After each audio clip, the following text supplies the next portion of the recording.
Hi, I'm Tommy Thunderfoot, and my band is Tommy Thunderfoot and the Accelerators. It's our first year here at George's Music, Spring in the Blues. Um, I lived on this beach for probably, around town for 3 years, and George's Music was the only big music store to go to be able to try out brand new gear. So, if I had one piece of advice for anybody looking for musical gear or playing music, it's don't pay attention to the name brand, because the original tube amps were made in people's garages and at radio stations. Really, really simple construction. 3 watts, 5 watts, didn't come with speakers. You had to find a way to make them loud. You could carry a chassis around with you to any gig and find a speaker to plug into. They didn't have names back then. Fender's huge, Gibson's huge, Marshall, Vox. Funny thing about amps is there are only 3 sounds, Gibson, Marshall, and Vox. Everybody else wants to be them. And they copy. So you can get a really good, cheap copy with a different name on it. Don't pay attention to the name. Guitars, if you're going to play guitar, play something that's easy to play, something you want to play, something you'll pick up every day. Don't pay attention to the name on the headstock. That's only important if you're buying it or trying to sell it. Otherwise, don't pay attention. Whatever feels good to you, makes you want to play. If you want to play, you're halfway there. You just got to figure out how to do it with other people and do it.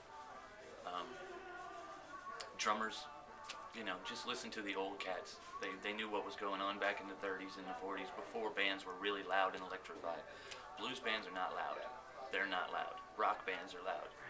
Country bands, all modern music came from the blues. It came from the blues, which was neck and neck with gospel. You can't have one without the other. Wouldn't have modern music without blues and gospel. Every great music, every great art comes out of suffering. So we have that to pull off of for blues. Anybody that's ever felt pain, you cried when you were born, you could have the blues. It's everybody's.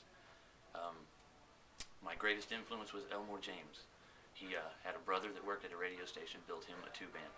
He played slide guitar because at the time when they didn't have amplifiers, they had resonators. And it's a built-in aluminum spun speaker in the body of the guitar to project the sound over the horns in the orchestra. And he was quite famous for playing with his amp wide open because he didn't have a volume control. You plug it in and play, and when you're done, you unplug it. Wide open all the time.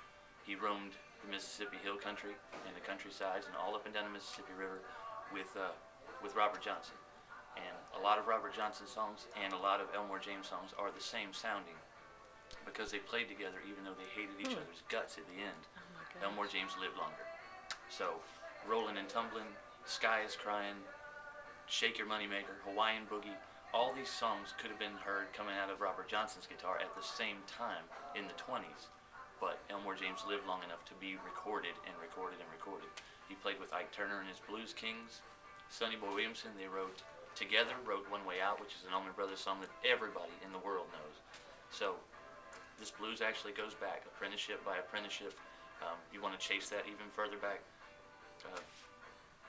Blind Lemon Jefferson wrote House of the Rising Sun, virtually unchanged 100 years later. Even by the Animals, they didn't change it, they just added electricity. He recorded that song. His apprentice was T-Bone Walker. T-Bone Walker wrote Stormy Monday Blues.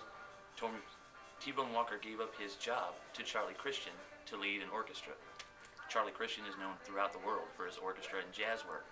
T-Bone Walker went on to be very influential in creating guitar style, blues style, swing, and B.B. King's, one of his 3 major influences is T-Bone Walker, who was the apprentice of Blind Lemon Jefferson, who wrote House of the Rising Sun. It just goes way up the list. And Awesome. everybody is an influence from somebody else. I actually have a 16-year-old apprentice of my own. Been playing with her for 3 years since she was 13 years old. First time I heard her on stage was Scott Holt, Buddy Guy's lead guitar player in the 90s, late 80s and early 90s. She's been with me 3 years, and she has grown, and she sings like I've never heard anybody sing at 16. Wow. My drummer is 14 years old. I've heard him play for the last year, and he's just got the instinct to play. And it's funny that you don't have to have these old veterans to play. They want to play too, and they're great because they know a lot of tricks. But if you see a kid on stage playing music, don't put them down because they're young, because they know what they're doing or they wouldn't be there. Awesome. That's about it. George's Music, without a big sponsor, we wouldn't have a big festival. This is my favorite festival. I'm here. I came here in '99 for the first time, and I've wanted to play this thing ever since. This is my first year playing. We're so stoked. We can't sleep. We can't eat. We can't do anything but go back to the festival and watch more music. It's awesome. Cool. Awesome. You are awesome.